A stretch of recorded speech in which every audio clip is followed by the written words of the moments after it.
I often see empty shelves being shown on television. 89% are full. The bottom line, if price increases are what you're worried about, the best answer is my Build Back Better plan. I didn't overpromise, and what I have probably outperformed what anybody thought would happen. Oh, man. He thinks he's outperformed. He literally thinks he's outperformed.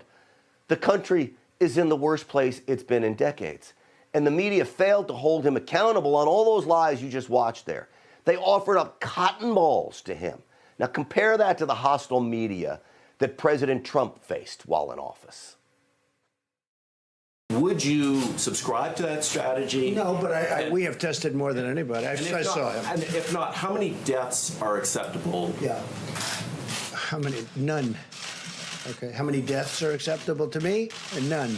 You regretted all the lying you've done to the American people. On All the what? All the lying, all the dishonesties. That who has done? You have done.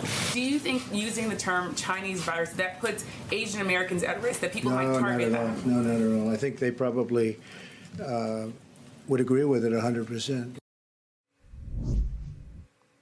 And then there was Jim Acosta, of course. Remember him? Going after President Trump every freaking day.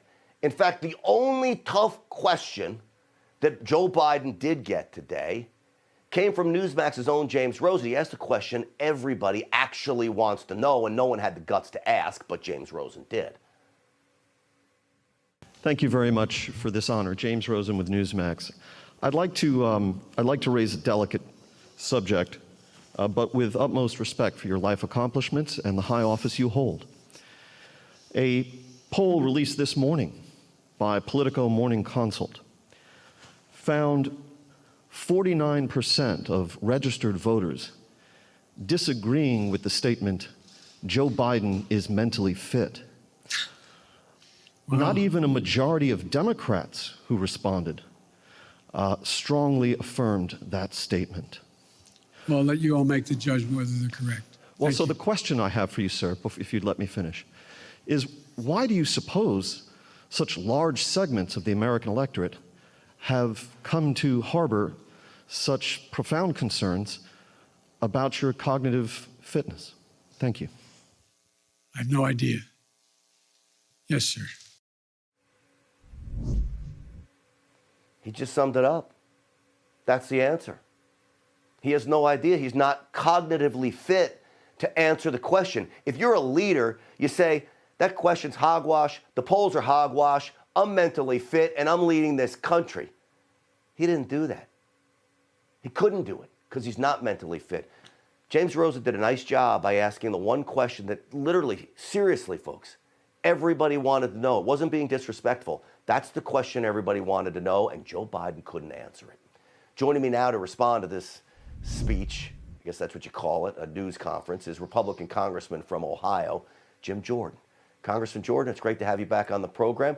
I don't think that question was out of line. Do you?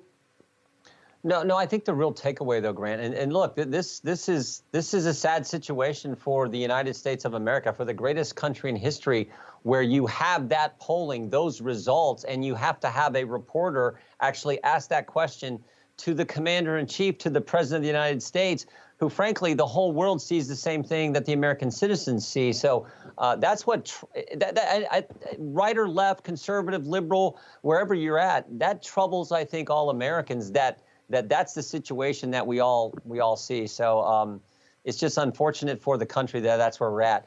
I do think, though, what you said about the double standard. I mean, think about it. Joe Biden he approves the Russian pipeline, the Nord Stream pipeline, but says no to a pipeline Israel wants to run to Europe. I mean, did he forget who our allies are, for goodness sake? So the double standard, the way they treated President Trump, the way the press treats President Biden, I mean, it couldn't be a sharper contrast. I think those two things so trouble the American people, and they see it all for what it is. Congressman, let me play a soundbite for you. Joe Biden talking about Republicans. Listen to this. Think about this. What are Republicans for? What are they for? Name me one thing they're for. I can tell you what I'm for. Government out of my business. Congressman, Yeah. can you tell us what Republicans are for?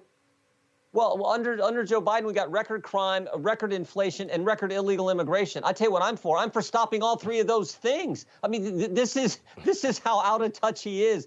I mean, give me a break. Americans want stable prices. Americans want safe streets, and Americans want freedom. Joe Biden has given us record crime, record inflation, and Dr. Fauci. So, holy cow! To make that kind of statement is just so far outside of reality. I mean, again, I don't think anyone can understand what he's trying to convey there, because we see the truth, we see the facts. Everything Grant, there is a reason his approval ratings are at 33%. It's because this administration's been terrible, certainly the worst in our lifetime.